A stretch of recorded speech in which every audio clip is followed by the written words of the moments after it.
Ramgian Lina Kyo Jarori Please subscribe my Janda channel. Ha Vichar Bhakti उठ Kidhayam जाग Say. मुसाफिर भोर भई, अब रैन कहाँ जो सोवत है। जो सोवत है वो खोवत है, जो जागत है वो पावत है। साध संगत जी बड़े प्यार से कहना धन निरंकार जी। सतगुरु माता सुदीक्षा शविंदर हरदेव जी महाराज की जय। निरंकारी राजमाता गुरु बचन अवतार की जय।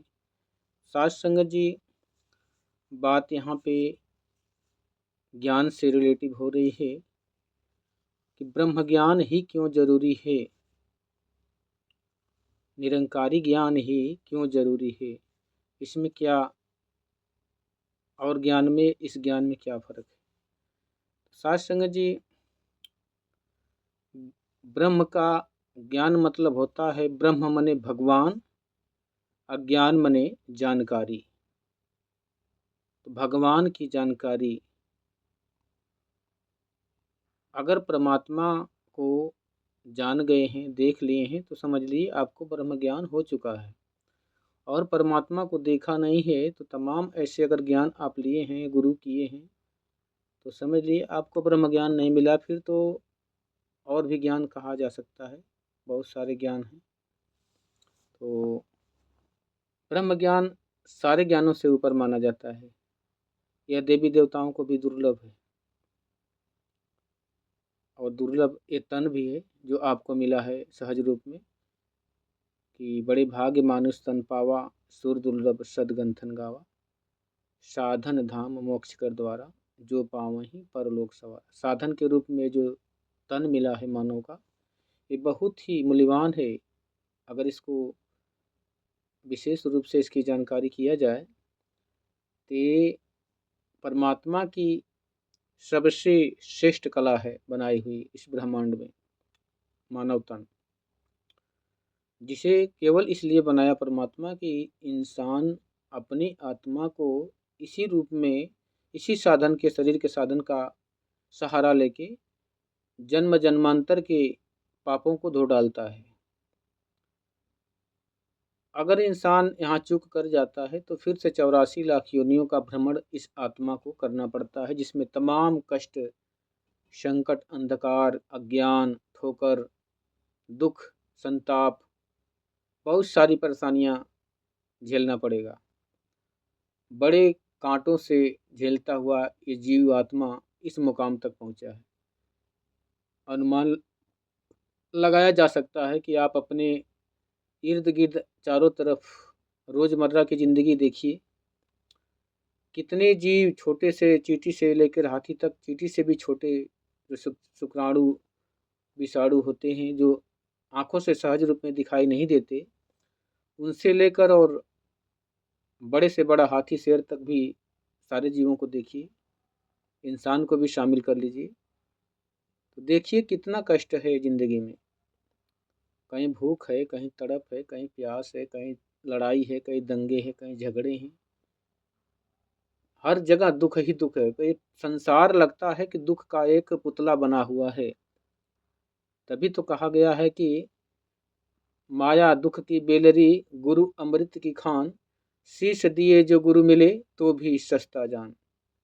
ये जो माया है जिसमें जीव लिपटा गया है अज्ञानतावश, ये दुख की खान है। इसे जिसे सुख समझ रहा है दुख, ये दुख से भरा एक पुतला है, जिसे जिस प्रकार कहते हैं ना कि कोई तस्वीर जलती हुई लोहे की, कोई इंसान उसे अपनी प्रीतमा समझ के उसे गले लगाना चाहता है, लेकिन उसे पता नहीं है कि ये जलती हुई एक लोहे की प्रतिमा है, जिसे अखबार भरते ही वो जल जाएगा। ये माया ठीक उसी प्रकार देखने में तो बड़ी आकर्षक करती है मन को, पर साथ संगत जी ये ठीक उस दलदल की तरह है जो ऊपर से घास फूस से हरा भरा दिखता है, खाई, पर नीचे बहुत गहरी खाई होती है। ये जीवात्मा ऐसी माया में फंस के ऐसे दलदल में फंस जाती है जिसे नरक लोक कहा जाता है, मृत्यु लोक कहा जाता है। ऐसे कष्टों से निकलने के लिए ही ये जीवन प्रभु परमात्मा ने कृपा करके दिया है। और उस पे भी भाग्य ये बात की है कि भगवान ने अपना कार्य कर लिया कि आपको किसी कारणवश कृपा करके मानव को तन दे दिया। अब आपकी जिम्मेदारी बनती है कि आप इसे नरक में ले जाना चाहते हैं या स्वर्ग में, ये आपके ऊपर डिपेंड करता है। तो नरक में जाना हो, अज्ञानता से जीवन को जीजिए और माया में ही हर वक्त जो लिप्त रहते हैं, चेतन नहीं करते अपने भविष्य का। जैसे रोज़ की दिनचर्या को भी देखें तो इंसान पैसे के पीछे दिन रात दौड़ता है, घर है बनाना, शादी विवाह करना है, तमाम ऐसी चिंताएं मन को घेरे रहती है। इसी प्रकार सत्संग जी इसी में इस मन को अंदर ये भी शामिल कर लेना है कि जब ये आत्मा इस शरीर को छोड़कर किस लोक में जाएगी, उस लोक को भी हमें इसी जन्म में संवारना है। जैसे हमें अपने रहने के लिए एक छत बनाना पड़ता है कि ताकि उसमें सुखी से जीवन गुजार सकें, इसी प्रकार सत्संग जी ये आत्मा का घर जो परमात्मा है, इसमें ही आत्मा आराम पाती है अपने निज घर में जाके। तो अगर हम इस परमपिता परमात्मा को प्राप्त नहीं करेंगे, देखेंगे नहीं, जानेंगे नहीं, इसका मार्ग नहीं पाएंगे, तब ये आत्मा इस लोक में भटक जाएगी। ये लोक बहुत बड़ा है, 3 लोक है, 9 खंड बताया गया है। इसमें आत्मा भटकती भटकते पता नहीं कितना युग बीत जाएगा, कितना बीतेगा पता नहीं। इसलिए सत्संग जी अभी समय है, कुछ नहीं बिगड़ा शरण गुरु के आने का। अभी कुछ बिगड़ा नहीं, अभी सांसें भी हैं, ताकत भी है, समझदारी भी है और तन भी आपका साथ दे रहा है। तो इस कार्य को आप संभव कर सकते हैं और इसको करने के लिए जन्म जन्मांतर की जरूरत नहीं है कि जन्म जन्म आपको मानव तन लेना पड़ेगा। आपको मानव तन मिला है और आप इसको चेतन करके सदगुरु माता सुदीक्षा जी के चरणों में जाके इसे रमे राम को जान लीजिए, देख लीजिए, समझ लीजिए। कहते हैं कि जो बात दुआ से होती नहीं वो बात दवा से, जो बात दवा से होती नहीं वो बात दुआ से होती है।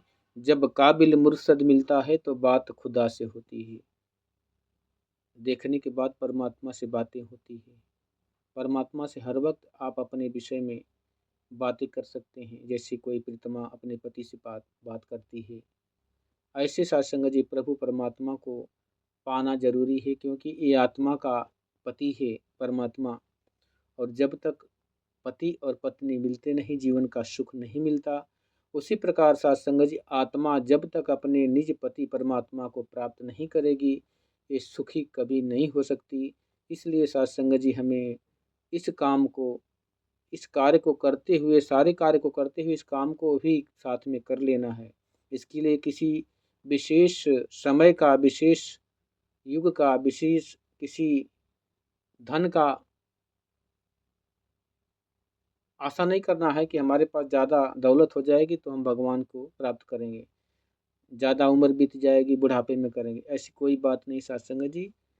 एक वृद्ध भी पा सकता है, एक जवान भी पा सकता है, एक बालक भी इसको प्राप्त कर सकता है और घर में रहकर पा सकता है। सबसे खुशी की बात है कि इसे घर में रहकर भी प्राप्त कर सकता है।